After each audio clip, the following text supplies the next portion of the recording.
Jadi ini ceritanya di Mamang sebenarnya lagi sedang kita tangani. Jadi kita awal dulu ketika saat klien menghubungi kami ya. Klien menghubungi kami, memang kami sudah terasa nih di tim. Ini kayaknya nih ada case yang akan hadir. Tapi ini bisa mempengaruhi seluruh tim. Jadi dari pihak warga itu sudah mencari 7 hari hilangnya dari anak ini. Oke. Dari pihak warga yang mencari 7 hari, itu ditambah lagi 3 hari lagi. Ketika 7 hari itu dari pihak warga itu langit itu hitam semua. Kayak gelap gitu ya? Mendung. Jadi dia izin kepada bapaknya, Pak, ini izin kita nggak bisa lanjutan. Nah saya berpikir kan, wah ini udah 5 nih kena. Tukang saya, 2 rekan saya, terus sama yang tadi anak polisi, sama yang di Sudirman.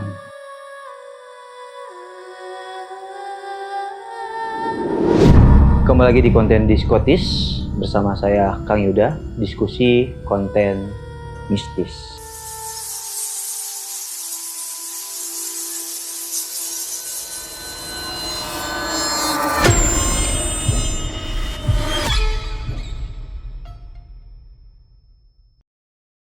Nah, kali ini saya kedatangan, sebenarnya bukan kedatangan ya, kita yang datang gitu ya, di kediaman beliau. Beliau ini memiliki profesi yang dimana mungkin jarang ada orang yang pengen ke profesi ini, yaitu investigasi forensik. Ini nih yang biasanya bikin teman-teman penasaran. Dan beliau memiliki cerita yang mungkin lumayan mistis dan lumayan menyeramkan di saat beliau sedang menjalankan profesinya sebagai investigasi forensik. Dan kita telah bersama dengan Bapak Raden Hendro. Siap. Terima kasih. Bapak Raden Hendro, gimana kabarnya? Alhamdulillah baik, sehat. Ya, Bapak Raden Hendro berarti kerja di di investigasi forensik. Forensik. Siap. Di bagian apanya, Pak? Jadi spesialisasinya itu tentang forensik dokumen asli atau palsu. Tapi kita membantu ya secara non litigasi atau secara non proses hukum. Nah, kita ngebantu jika ada yang bermasalah, kita mencari pembuktiannya. Jadi dari kasus-kasus kriminal maupun kasus-kasus yang berhubungan dengan sesuatu lah, Pak ya. Wah, berarti Bapak ini ada cerita-cerita dong, Pak, di saat mungkin pengalamannya. Dan Bapak ini udah dalam berapa tahun, Pak, di bagian dari 2009. Tahun 2009, berarti kurang lebih sekitar 12-13 tahunan ya? Wah, biasa nih. Pasti ada something yang mungkin dialami oleh Pak Hendro. Bapak katanya ada cerita ya, Pak ya, yang dimana di saat perjalanan itu ada sesuatu yang bikin terngiang-ngiang dan lumayan cukup menyeramkan. Boleh Bapak silakan kita bercerita setelah yang satu ini.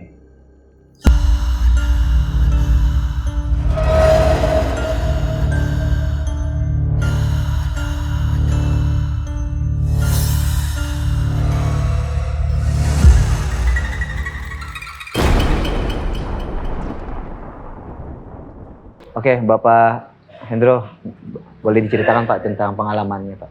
Siap, oke. Jadi ini ceritanya di Mamang sebenarnya lagi sedang kita tangani. Jadi kita awal dulu ketika saat klien menghubungi kami ya. Klien menghubungi kami, memang kami sudah terasa nih di tim. Ini kayaknya nih ada case yang akan hadir. Tapi ini bisa mempengaruhi seluruh tim. Mempengaruhi seluruh tim.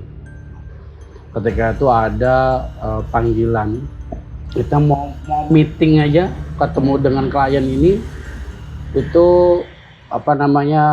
banyak kendalanya atau banyak yang dihadapi. Ini suasana ruangan aja udah ngebunyi. Iya.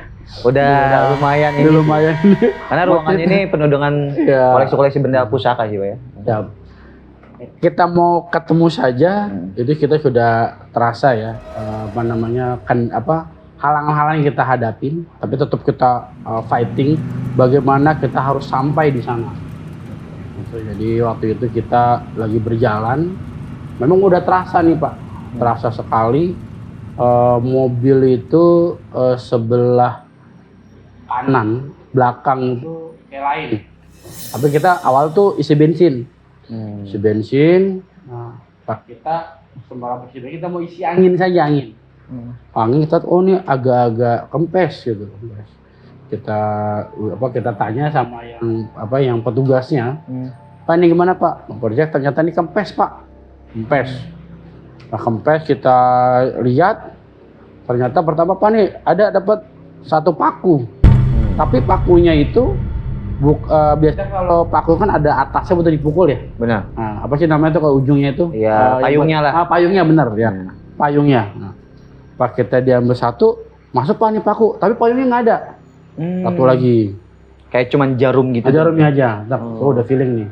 Kita, wah ini kayaknya lain nih, case-nya nih. Udah. Belum kita ketemu dah. Diperiksa lagi, ada lagi paku. Padahal sebelumnya nggak ada. Mur baut sekarang. Mur baut. Udah paku sekarang baut. Yang kayak ada ulir tuh ya, ulir. Tapi payungnya nggak ada lagi. Ambil lagi 2. Diperiksa lagi, ada satu lagi paku, sampai 4 yang masuk ke ban 1 ban. 4 kali. 4 kali. Itu sampai sesi ban itu, pakunya gitu. Nah, tapi nggak ada payungnya. Berarti kejadian beruntun tuh sama ya, model-model jenis pakunya itu sama ya? Ada yang paku, ada yang ulir, ada yang baut. Tapi nggak ada palanya semua. Tapi nggak ada palanya, nggak ada payungnya. Wah. Nah, kita tambel kita jalan nih sama tim kami nih, kayaknya kita siap-siap ya. Ini kayaknya kita harus minta kekuatan, minta yang maha melindungi. Nah semuanya kita berdoa. Nah, sampai di sana memang udah agak auranya agak gimana ya. Tim saya juga udah mulai batuk-batuk tuh, tiba-tiba batuk-batuk. Emang jalannya juga agak pelan ya. Kenapa lu bro? Ya ini nggak tahu nih gitu. Jalannya juga udah nggak enak, pelan. Biasanya tuh dia di samping saya tuh, kenapa kok di posisi belakang? Gitu.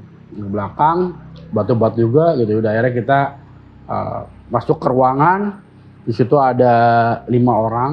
Kita coba sampaikan metode kita. Nah, jadi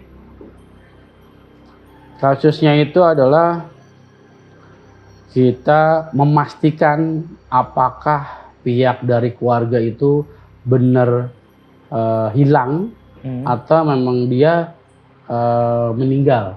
Oke. Nah, akhirnya kami dapat informasi memang pihak keluarga sudah mencoba mencari dari tim SAR, kepolisian setempat, sudah laporan. Nah, jadi dari pihak keluarga itu sudah mencari 7 hari hilangnya dari anak ini. Oke. Dari pihak keluarga yang mencari 7 hari, itu ditambah lagi 3 hari lagi. Ketika 7 hari itu dari pihak keluarga, itu langit tuh hitam semua. Kayak gelap gitu ya? Mendung. Jadi dia izin kepada bapaknya, Pak, ini izin kita nggak bisa lanjutkan karena ini cuaca sudah gelap semua. Gelap, mendung. Nah, akhirnya diberhentikan, besok lanjutkan. Sampai 10 hari dan tidak ditemukan. Oke. Selama pencarian itu pokoknya tuh suasana langit tuh kurang baik. Kurang baik. Wah. Ombak pun juga tinggi. Karena kebetulan yang hilang ini hilang di tempat pantai. Di daerah timur. Oke. Akhirnya kita presentasi. Memang waktu itu kita mau presentasi aja tuh, karena ini mungkin koneksi dari laptop ke proyektor ya. Kita sampai berapa kali coba. Padahal laptop sering kita pakai. Sering koneksi.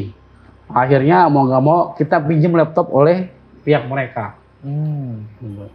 Kita pinjam, saya ambil bahannya. Nah, akhirnya kita bisa tuh presentasi.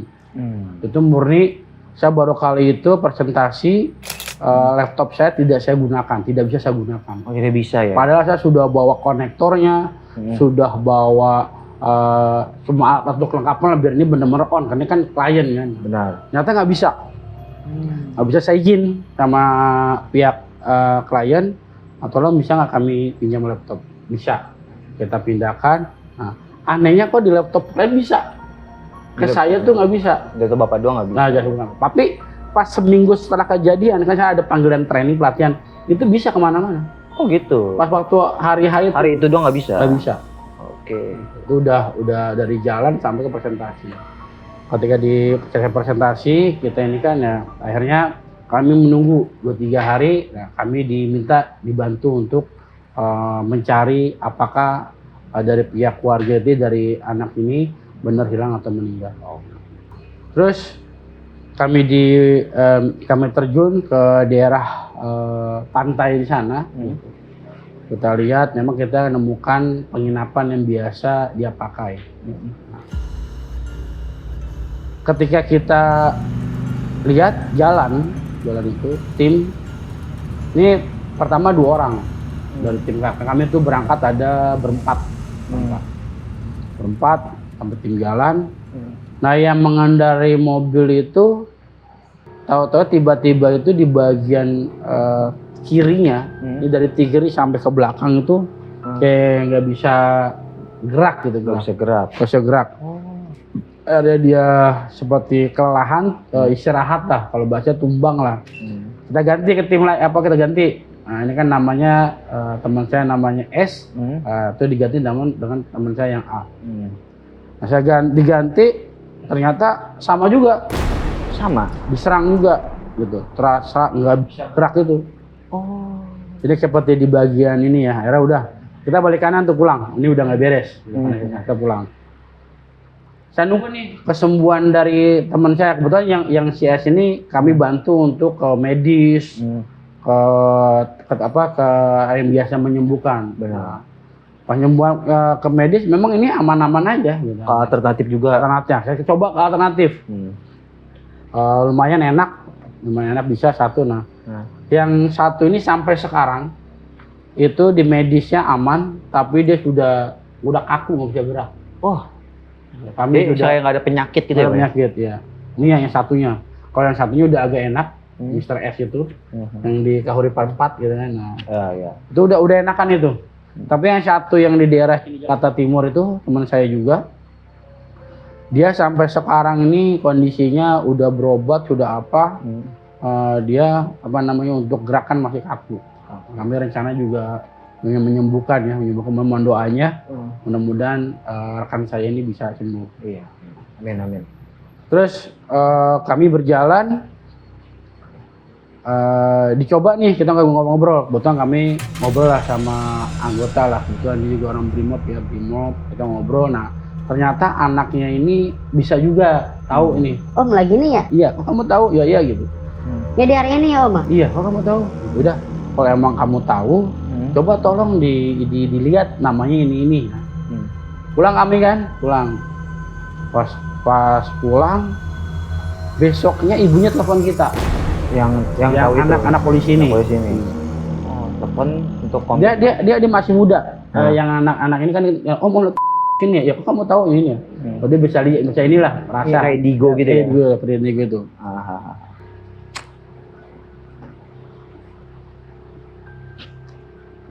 Orang tua telepon saya, yang ibunya, Mas Hendro, ini anak saya agak-agak sakit nih gitu.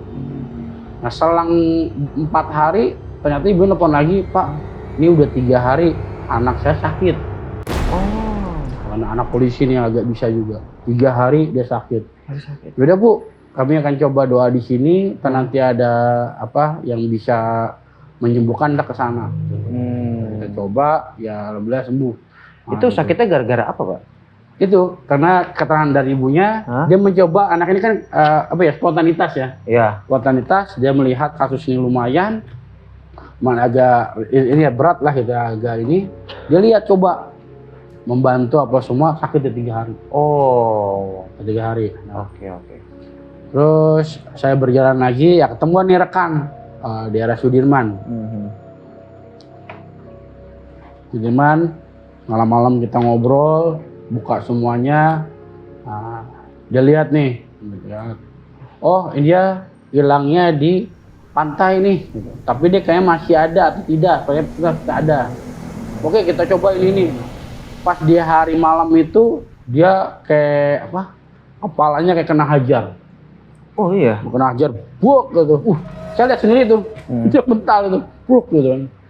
Hati-hati gitu. Emang harusnya dia wudhu dulu, tapi karena dia ini semangat banget gitu kan, langsung dieksekusi. Katanya dia mental. Kepalanya kena hajar. Oh, jadinya maksudnya dia tuh nerawang gitu. Nah, langsung dapet. Pas mau didapetin yang kita cari itu, ada yang lain makhluk lain tuh. Oh, jadi Bapak minta bantuan orang ini lah bisa ya. Dari Sudirman. Iya. Nah, kami udah ini kan saya pulang. Selang berapa hari orang tuanya kena tabrak bapak. Oh iya. Yang nerawang itu. Nerawang itu. Wow. Jadi ya ini berarti nih sudah kena tim saya 2 orang. Anak polisi yang masih muda tuh kena 3 hari. Yang bisa itu ya. Terus sekarang dia yang di Sudirman itu sampai dia kena pukul sama orang tuanya kena tabrak. Waduh. Berarti ini hampir kena sesuatu semua ya, yang bantu ya. Yang 4 berarti kan kenanya itu. Udah terusnya saya coba ini kenapa seperti ini kan. Saya tetap minta perlindungan, minta dimohon dibukakan semuanya, mudah dilancarkan. Dan ternyata di hari Senin kebetulan kan di rumah kami sedang renovasi, saya lagi karena habis pulang dari teman-teman, saya istirahat jam 10 ada yang ngetok pintu saya, Abi ada mau ketemu gitu. Ya ada apa? Ternyata tukang saya yang kerja itu jatuh dari lantai 2. Oh iya? Dia di plafon itu Pak. Jatuh? Kaget saya mandi dulu, saya lihat, ternyata ini saya coba untuk mengobati ya kan ini. Nah saya berpikir kan, wah ini udah 5 nih kena. Tukang saya, 2 rekan saya, terus sama yang tadi anak polisi, sama yang di Sudirman. Oh, berarti kena 5 ya? Nah 5. Untung kalau Pak Hendro itu maksudnya dari tukang yang kerja di sini. Wah, jatuh dari plafon itu. Masya Allah. Sampai di sarang pun kami mencoba ya, bagaimana solusi terbaik. Apakah orang ini hilang atau orang ini sudah meninggal? Karena sampai sekarang pun jenazahnya belum ditemukan. Wah, itu sudah setahun lebih. Setahun lebih. Bahkan enggak sampai katanya ada tim SAR pun ya membantu, itu tetap nggak ketemu. Wow. Karena ada keterangan itu yang menemukan alat seluruh HP-nya mahasiswa di tempat kejadian. Tapi orangnya belum ketemukan sampai sekarang. Dia di pantai itu. Ya maka itulah hal-hal yang aneh gitu. Aneh. Tapi nyata dialami ya Pak ya. Wah, berarti sampai sekarang nih kasusnya belum selesai ya Pak ya. Masih dijalankan lah Pak ya. Makanya Pak Hendro ini tadi sedikit bercerita tentang itu ya Pak ya.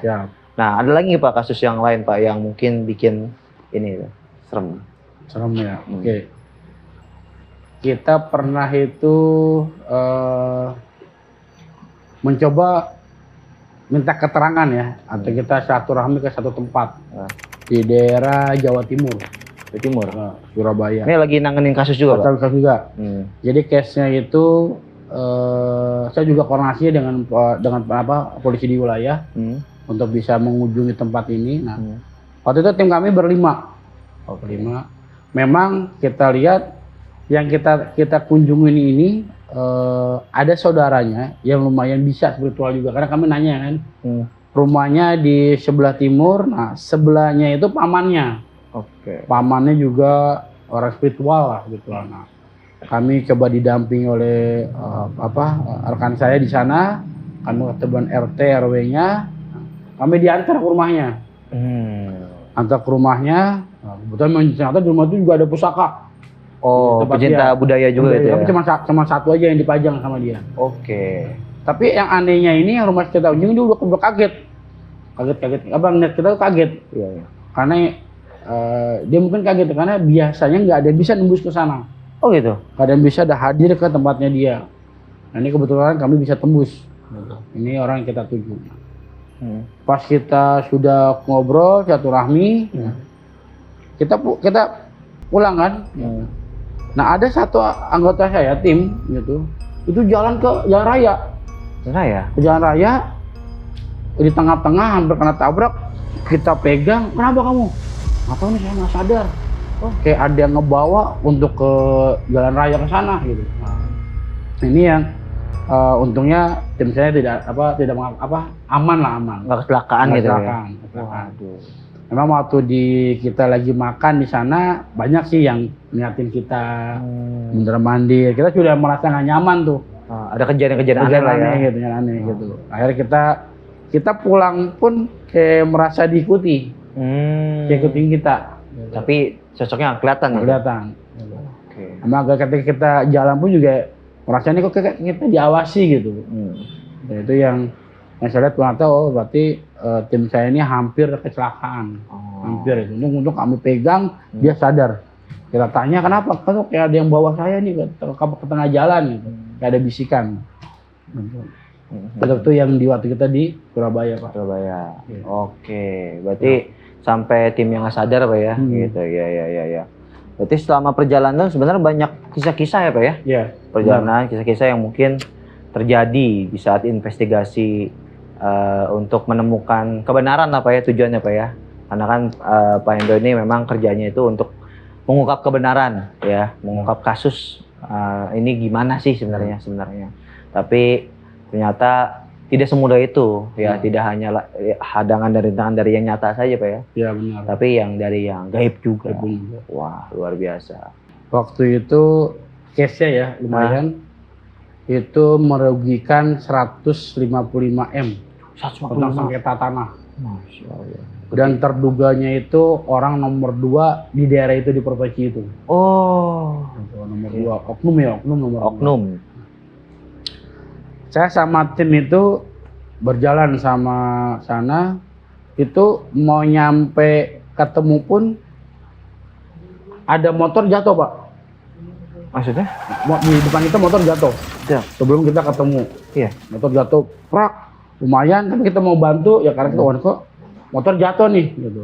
Karena kita kan jarang ketika kita jalan, ternyata di depan kita itu ada motor yang jatuh.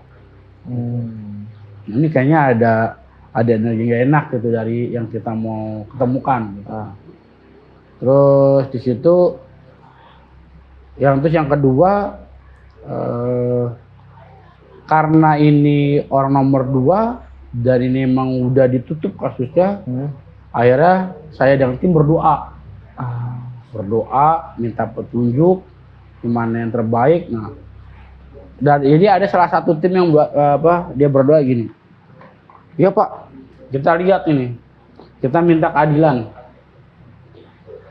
Ketika kita ingin ngebantu yang bermasalah selesai dan menyelesaikan, tapi dia selesai lewat jalur lain. Bahasanya kami itu sudah benar-benar membantu.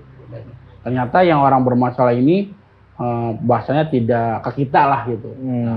Akhirnya kita duduk, minta keadilan. Nah, salah satu yang kami berdoa, minta itu dari bawah tanah tuh, kayak gerak, getar, tuh naik ke atas, bentuknya tersulap, Pak, besar. Iya. Tersulap besar, kalau besar itu besar. Nah, itu dia terbang mengarah ke tembok, meledak.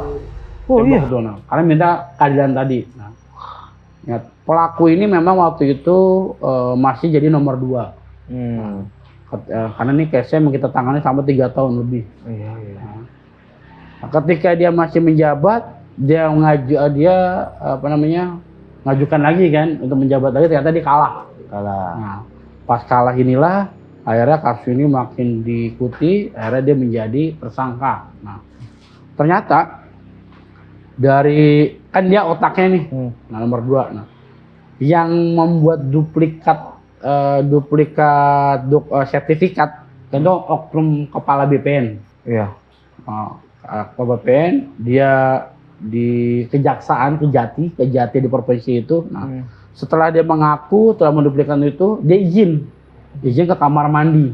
Nah, ternyata yang membuka itu di kamar mandi dia bunuh diri.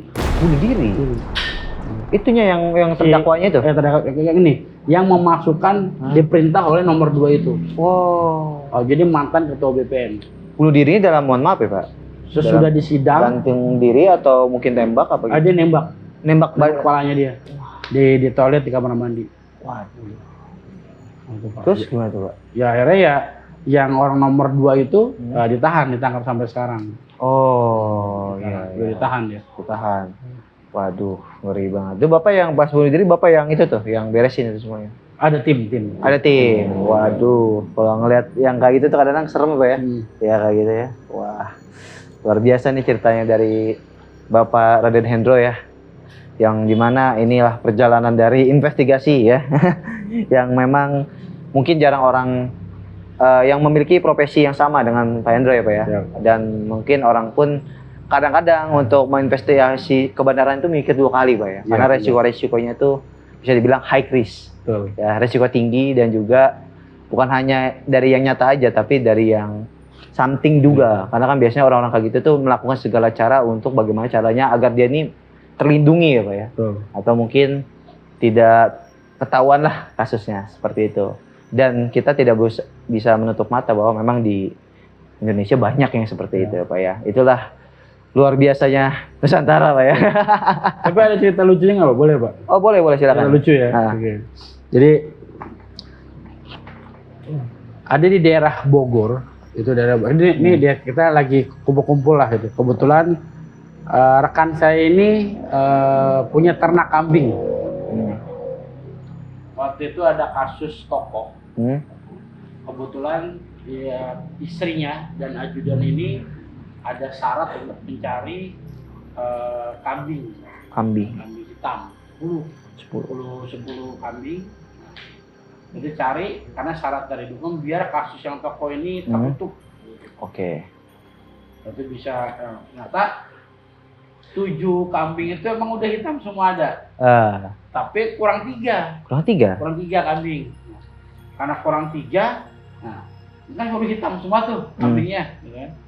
Nah mau nggak mau kan bilang disemir sama si pemilik ternak itu. Atau bukan kambing hitam, tapi disemir gitu. Semir sama dia.